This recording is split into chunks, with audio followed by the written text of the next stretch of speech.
Hi, Abraham. I just want to thank you. I'm really enjoying the ride this afternoon and today, this morning. It's an amazing journey that I'm on, and I think many of us are on. I got some things in my life, I want to know what they're about. I've been practicing your teachings for about 10 years. I'm a counselor. And the people that are coming to see me, I've been very happy. I'm becoming increasingly happy. And the people that are coming to see me, and be with me, they're getting happier and richer. And I'm just getting happy.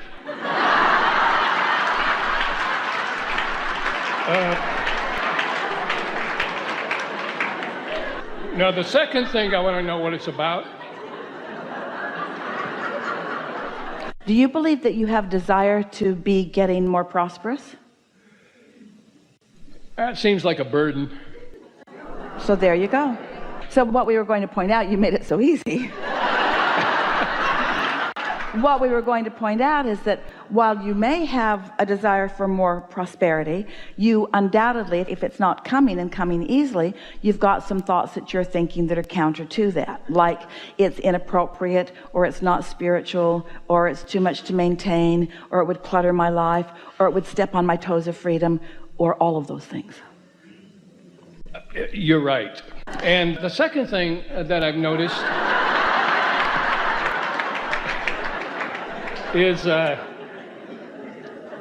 I've been having this experience of my mind either going blank sometimes, and I forget this 10 years of practice of your material, or I'm thinking of infinity. And when I think of infinity, I just start feeling better and better and better. And I don't know what that's about. Well, a quieted mind puts you in the receptive mode. We're so happy to say this to you. You will hear it easily. Communication from your inner being, from source, does not come in words. It comes in a vibration that you translate into words or sight or emotion or impulse. We just want you to pay a little attention as this is happening over the next days, that feeling of blankness, don't misunderstand and think because words aren't flowing that it's blankness. Focus on the emotion of it. Focus on the feeling of it, because it's not absence of beingness. It's just energy that's flowing to you that you can translate in feeling. Esther remembers the first time she sat to meditate and she quieted her mind. And they set the timer for 15 minutes and she said, let's do it again. And they set it for 15 minutes and she said, let's do it again. And she said, let's do it again. And during that 45 minutes, she felt completely detached from her body. Well, that was a communication. She was sensing the energy of us. And while she didn't have any framework in which to understand it, she was getting ready to be ready for all of these words. So just feel the satisfaction of what it is, and don't try to make it more than what it is, because you can't. Whatever it is what it is, and just let yourself enjoy it, whatever it is, as much as you can, and then it will become more and more and more if you want it to. And my last question of what it's about is, you seem to be upending our whole culture. Good. To a certain extent. We want you to be beings, not doers. And we want you to be lovers, not haters. And we want you to be receivers more and thinkers a little less. And that touches my question of what it's about. For my first 65 years, I was involved in being very assertive and pushy and overworking and making big achievements in this society. And that's why you're sort of not really liking the idea of prosperity, because you associate that prosperity with the struggle. But you can have prosperity without the struggle.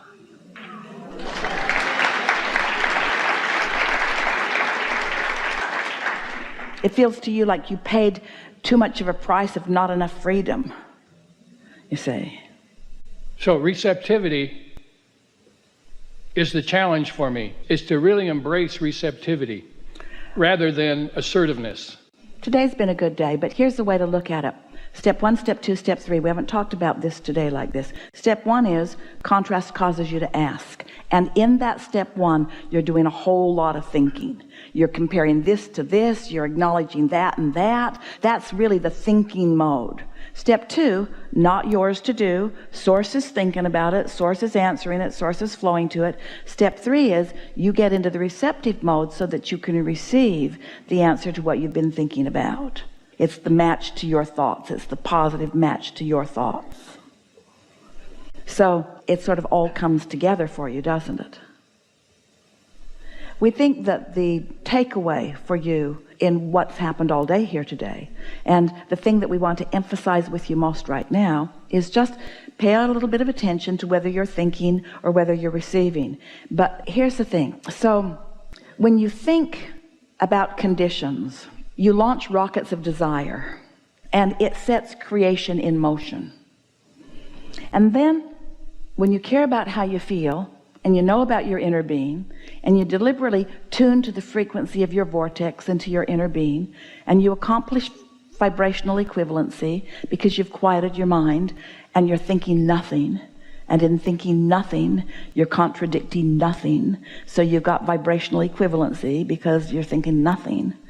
Now that vibrational equivalency begins to mature in your mind. You become the translator of this vibration, and that's when life really gets good. It really begins to feel fun.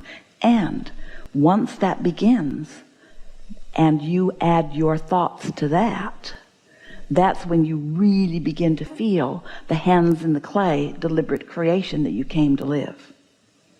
So it isn't that we want you to stop thinking, it's that we want you to know when to press on the gas and when to let up on the gas. And so step 1, you're stepping on the gas and you're stepping on the brakes and you're stepping on the gas, and then when you get into the receptive mode, you're just letting it flow naturally. But once that momentum starts going, then it's time to get on the internet and make that phone call and find those 2 men in a truck and invite them over and make an appointment and think about that. And you see what we're getting at? It dovetails so beautifully. When you let your mind meld with the mind of your inner being, that's co-creation at its best. You as an extension of source energy, but not a puppet on a string extension of source energy, the leader of source energy.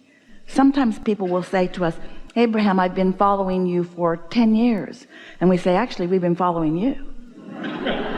You're the one mixing it up. You're the one asking the questions. You're the one summoning us. We're on the heels of the life that you are carving out, you see. Am I waking up from a dream? That's what getting into the receptive mode is. You could say you're waking up from a dream because you're gradually releasing the beliefs that kept it hidden from you. You come in and you're wide awake when you first come into your body, and then you meet others and you want to go back to sleep. And then they start trying to control you a little bit, and then you pick up beliefs that don't serve you, which sort of tamp down your enthusiasm for life. It quiets your interest in things, and then you reach this place where you're asking with stronger fervor and receiving with greater clarity, and it's a reawakening.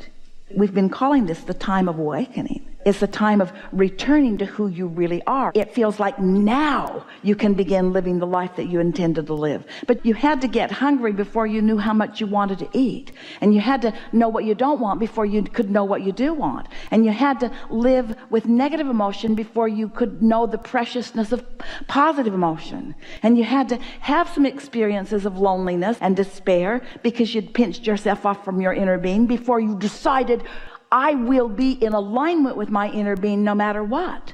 It's easy in this world of so many things going right for you. It's easy for you to become complacent and stop tuning yourselves.